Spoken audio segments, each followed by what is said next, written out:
Hi, my name is Emerson Bear, and I was given the responsibility of introducing the Darla Suitt. I say responsibility because I don't know how 1 minute could quite possibly do justice to just how cool Darla is. Whether it be crushing the role of a wall in Midsummer Night's Dream, or speaking just one of the 4 languages she is fluent in, Darla is all things awesome. I'll be honest, when I first heard Darla was coming to St. Mary's, I was a little skeptical. A new girl from Madrid, I had no idea what to expect. But I think I speak on behalf of the entire senior class with saying that she completely exceeded any and all expectations. When I enlisted the help of Darla's best friends, they described her as being popular in a way where she has no idea and willing to support anyone. What more could you ask for in a friend? Darla is incredible. She's not only smart, creative, empathetic, and funny, but she is also a silent leader for our grade, and I think we all look up to Darla a little more than we'd like to admit. Anyways, you've heard enough from me. I cannot wait to hear everything you have to say, Darla. I know it will be beautiful. So without further delay, I give you Darla Suitt Calderon.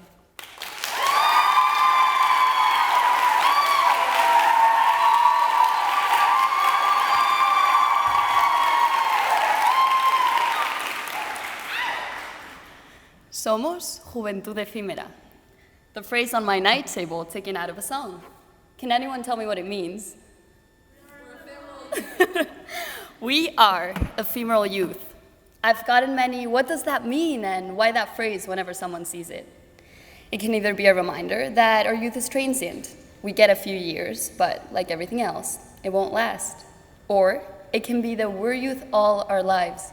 In comparison to the extent of the universe, we're nothing but a fast passing by. Thus we are ephemeral. It's ironically a reminder that we don't have forever, that I don't have forever, so I shouldn't be wasting my ephemeral time stressing about enjoying or wasting that time. I bet my experience with time, which is an abstract concept, has been different from yours.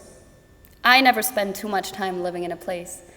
The most I've lasted has been 5.5 years. I've moved from Miami to Geneva, to Zurich to Madrid, and lastly to Memphis. 5 places in 18 years. Do the math. That averages 3.6 years in each place. Think about it. To my 6-year-old self, that seemed like a lot. To my 18-year-old self, not that much. To my future self, even less. The time I spend in places has always been ephemeral. I've always considered myself a bit of a nomad, a little from everywhere, from nowhere specific. Therefore, the idea of home as a place is as ephemeral to me as youth in our lives or as us in the world. Home is yet another abstract concept. My home is not a house nor a room. And some of you might pity me for this, but I would never change my lifestyle. I love the random moving around, meeting new people, new cultures, new adventures, and being able to maintain friendships throughout distance and time apart. That makes the few moments that I get to spend with my family and friends more special. Besides, not having a place to go home doesn't mean I don't get to feel at home. It rather means that I find home in places that people usually wouldn't. Like Flora Cash says in one of her songs, even though I love the road, I'm missing home somehow. My home is the little time I spend in my parents' arms. The laughs from my friends whenever I get to see them, the shared jokes with my brother, the smell of the ocean, or anywhere I can see the night sky. Home for me is a feeling of comfort, a feeling in which our ephemeral time seems to stop for a while. I spent most of my childhood anxiously worrying about running out of time, thinking that I wasn't going to have enough time to prepare myself or to do all the things I wanted to do, or spend all the time that I wanted in a place. For me, that's how time fades.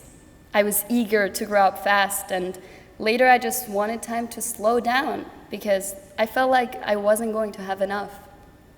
It took me years to realize that really you just have to stop thinking about it and enjoy life.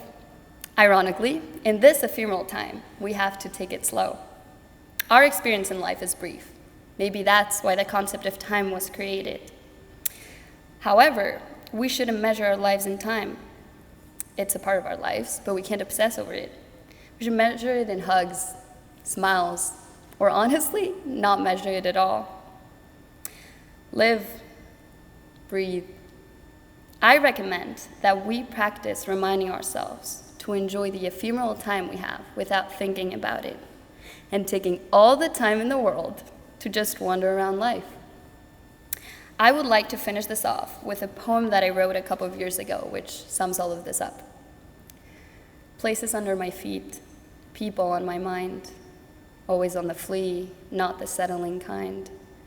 Blurry faces passing by, many words saying goodbye, questions about my life, asking where, how, and why, the places that I've been, the memories that I've got, the people that I've met, or the life left aside.